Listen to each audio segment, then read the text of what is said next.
이스라엘 자손에 계수된 자가 60만 1730명이었더라. 여호와께서 모세에게 말씀하여 이르시되 이 명수대로 땅을 나눠주어 기업을 삼게 하라. 수가 많은 자에게는 기업을 많이 줄 것이요 수가 적은 자에게는 기업을 적게 줄 것이니 그들이 계수된 수대로 각기 기업을 주되 오직 그 땅을 제비 뽑아 나누어 그들의 조상 지파의 이름을 따라 얻게 할지니라. 그 다소를 막론하고 그들의 기업을 제비 뽑아 나눌지니라. 아멘. 민수기 1장에는 1차 인구조사가 기록되어 있고 이어서 하나님께서 두 번째 인구조사를 명하셨습니다. 그런데 이 인구조사에는 첫 번째 인구조사에 들어있던 세대 중에 여호수아와 갈렙 이외에는 아무도 들어있지 않았습니다. 왜냐하면 그들은 광야 생활 40년 동안 하나님께 대한 불신앙으로 모두 죽었기 때문입니다. 앞서 시딤에서의 바알부월 사건으로 2만 4천 명이나 죽었습니다. 이 사건은 이스라엘 백성들이 모압 여자들과 음행한 후에 그들의 신을 섬긴 우상 숭배로 인하여 하나님께서 진노하심으로 연병을 백성 중에 퍼지게 하셨고 비느하스의 의분으로 음행하는 남녀를 창으로 찔러 죽임으로 하나님께서 연병을 멈추게 하신 사건입니다. 추석가들은 이 사건으로 이스라엘 인구가 대폭 줄게 되었다고 해석하기도 합니다. 민수기 14장 29절로 30절에 너희 시체가 이 광야에 엎드러질 것이라. 너희 중에서 20세 이상으로 계수된 자, 곧 나를 원망한 자 전부가 여분네 아들 갈렙과 눈의 아들 여호수아 외에는 내가 맹세하여 너희에게 살게 하리라 한 땅에 결단코 들어가지 못하리라고 하신 말씀대로 광야 생활 중에 장정이 모두 죽게 된 마지막 케이스라고 말할 수 있습니다. 이 사건 이후에 두 번째 인구조사가 있게 되었는데 이 인구조사에 들어간 사람들이 약속의 땅에 들어가게 된 것입니다. 두 번째 인구조사에서도 하나님께서는 모세와 제사장 아론의 아들 엘르아살에게 이스라엘 온 회중의 총수를 그 조상의 집을 따라 20세 이상 싸움에 나갈 만한 자들을 계수하라고 하셨습니다. 광야 생활을 마무리할 단계에서 하나님은 다시 이스라엘 12지파 중 능히 싸움에 나갈 만한 20세 이상의 남자들을 계수하라고 하신 것입니다. 이 두 번째 인구조사에서 몇 가지 특징을 발견할 수 있습니다. 첫째는 인구수가 줄었습니다. 첫 번째 인구조사의 총수는 60만 3,550명인데 비해 두 번째는 60만 1,730명으로 1,820명이 줄었습니다. 어떤 지파는 인구가 늘어났는데 어떤 지파는 감소한 것입니다. 그 중에 르벤, 시므온, 갓 지파와 에브라임, 납달리 지파가 감소하였는데 르벤, 시므온, 갓 지파는 남쪽 진영에 함께 진을 쳤던 지파들이었습니다. 특히 시므온 지파의 인구가 많이 감소하였는데 아마도 바알부월 사건에서 주도적인 역할을 하다가 연병에 죽은 사람이 많았던 것으로 여겨집니다. 그리고 함께 진을 쳤던 르벤과 갓 지파는 그들의 영향으로 그 사건에 가담했다가 처벌을 받은 것으로 여겨집니다. 세 지파의 인구 감소를 보면 시므온 지파는 59,300명에서 22,200명으로 37,100명이 줄었습니다. 르벤 지파는 46,500명에서 2,770명이 줄었고 갓 지파는 46,650명에서 5,150명이 줄었습니다. 즉 자연사하여 죽은 사람들이 있는 반면에 특별한 사건으로 인해 한 번에 많은 수가 죽게 된 경우가 있었습니다.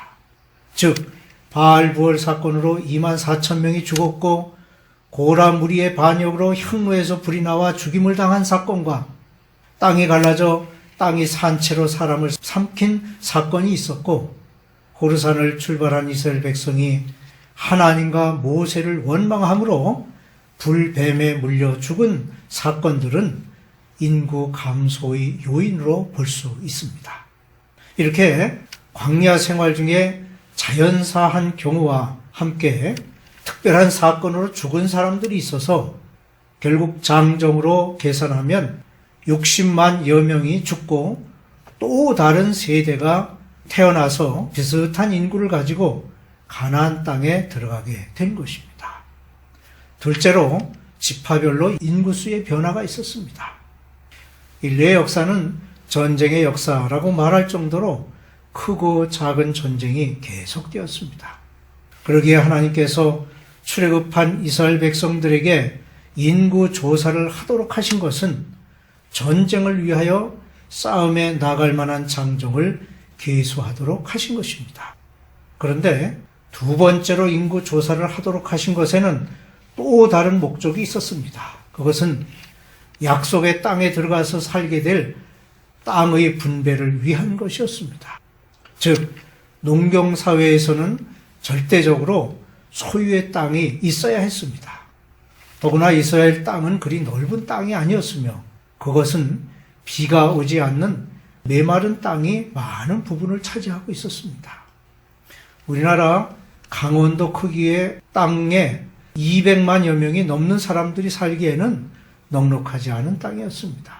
그래서 하나님께서는 땅 분배를 합리적으로 하기 위한 원칙을 세우셨습니다. 하나는 계수함을 입은 수대로 땅을 분배하도록 하셨습니다. 1차 때와 마찬가지로 각 지파별로 계수하였습니다. 그런데 인구 조사 결과에 따른 지파별 인구의 증가함은 40년 광야 생활 중에 각 지파별 신앙적 자세와 관계가 있음을 보게 됩니다. 유다의 인구는 첫 번째 계수와 마찬가지로 가장 많은 숫자를 기록하고 있는데 이것은 창세기 49장 19절 이하에 있는 야곱의 축복이 성취되고 있는 증거이기도 합니다. 야곱은 유다에게 그가 유다를 떠나지 아니하며 통치자의 지팡이가 그 발 사이에서 떠나지 아니하기를 실로가 오시기까지 이르리라고 예언한 대로 다윗을 시작으로 한 유다의 왕위 계승에서 이것이 증명되었고 궁극적으로 예수 그리스도까지 이어져 성취된 것을 볼 수 있습니다. 한편 시므온과 레위에게 주어진 야곱의 예언은 축복이라기보다는 저주라고 할 수 있습니다. 창세기 34장에 보면 디나를 욕보인 세겜 족장 하몰의 아들 세겜과 할례를 받고 아파하는 세겜 성의 모든 남자를 이들 두 형제가 칼로 쳐 죽이는 사건이 있었습니다. 이 일에 대하여 야곱의 예언은 시므온과 레위는 형제여 그들의 칼은 폭력의 도구로다. 내 호나 그들의 모의에 상관하지 말지어다. 내 영광아 그들의 집회에 참여하지 말지어다. 그들이 그들의 분노대로 사람을 죽이고 그들의 혈기대로 소의 발목 힘줄을 끊었음이로다. 그 노여움이 혹독하니 저주를 받을 것이요 분기가 맹렬하니 저주를 받을 것이라. 내가 그들을 야곱 중에서 나누며 이스라엘 중에서 흩으리로다는 것이었습니다. 그 예언대로 시므온은 광야 생활 끝자락에 바알부얼 사건으로 죽은 것과 함께 거의 3분의 1 수준으로 인구가 감소하였고 레위는 성막에서 섬기는 역할을 하게 되었지만 이스라엘 12지파의 계수에서 제외되어 각 지파의 땅에 흩어져 살게 되었습니다. 또 하나는 제비를 뽑아서 나누도록 하신 것입니다. 제비를 뽑는다는 것은 하나님의 섭리에 맡긴다는 의미가 있습니다.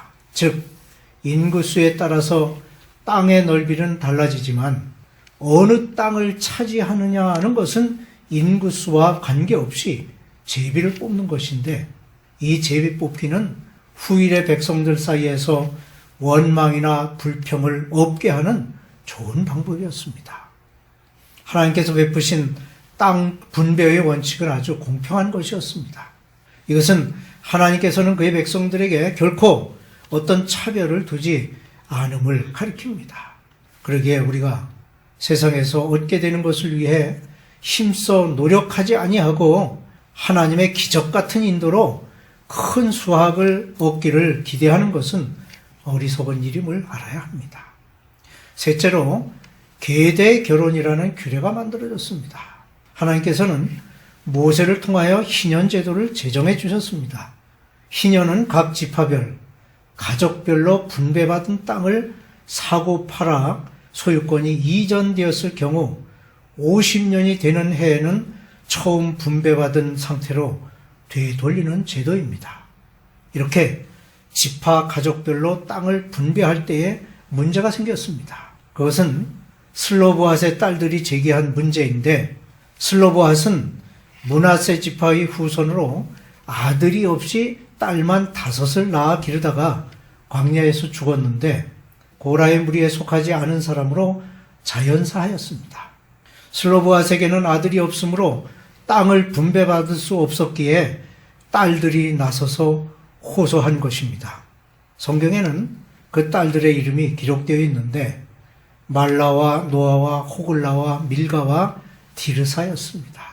민수기 27장 2절로 4절에 그들이 회막문에서 모세와 제사장 엘르아살과 지휘관들과 온 회중 앞에 서서 이르되 우리 아버지가 광야에서 죽었으나 여호와를 거슬러 모인 고라의 무리에 들지 아니하고 자기 죄로 죽었고 아들이 없나이다. 어찌하여 아들이 없다고 우리 아버지의 이름이 그의 종족 중에서 삭제되리이까? 우리 아버지의 형제 중에서 우리에게 기업을 주소서라는 호소에 하나님께서는 딸들이 가까운 친족과 결혼하여 아버지의 기업을 이어가도록 하는 판결의 규례를 제정해 주셨습니다. 이것은 일종의 계대 결혼으로 후일에 보아스와 룻이 결혼하여 나오미의 남편 엘리멜렉의 기업을 잇는 것으로 그 기업이 다윗 왕으로 이어지고 예수님의 조상의 반열에 들게 된 것을 볼 수 있습니다. 모압 평지에서 행한 두 번째 인구조사 결과 최후까지 남은 사람은 단 2사람이었습니다. 즉 여호수아와 갈렙만이 살아남았는데 그것은 그들이 반드시 광야에서 죽으리라고 하신 하나님의 말씀대로 광야 생활 40년 동안에 모두 죽었기 때문입니다. 광야 생활은 저들을 훈련시키고자 하신 하나님의 뜻에 따라 이루어진 것입니다. 한두 주면 갈 수 있는 가나안 땅에 곧장 들어가지 아니하고 40년 동안 광야 생활을 하게 하신 것은 하나님의 축복은 그렇게 쉽게 얻어지는 것이 아님을 보여줍니다. 많은 고난과 연단을 받은 후에 얻을 수 있는 것입니다.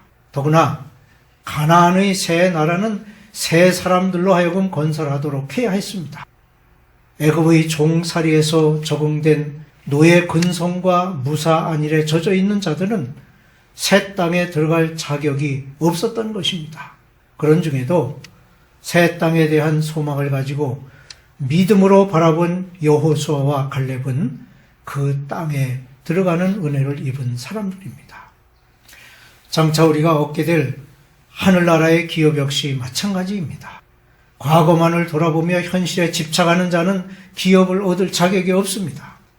하늘나라의 소망을 마음에 품고 신앙생활에 정진하는 자만이 들어갈 수 있습니다. 최후까지 남은 2사람만이 그들이 믿은 대로 가나안에 들어갈 수 있었던 것입니다. 모든 성도는 하나님의 군사로 부름을 받았으며 악의 영들과 싸우는 그리스도의 정병으로 말씀을 전파하는 용기와 열정을 가지고 충성해야 합니다. 가나안 땅에 살고 있는 7 족속을 진멸하기 위하여 20세 이상의 장정을 계수한 것은 악한 영들과 또 불의의 세력들과 싸워야 하는 우리 모든 성도가 신앙적 무장을 게을리해서는 안 될 것을 일깨우는 것입니다. 그러므로 우리는 깨어있어 악의 세력과 싸우는 영적 싸움에서 승리하는 삶을 살아야 하겠습니다.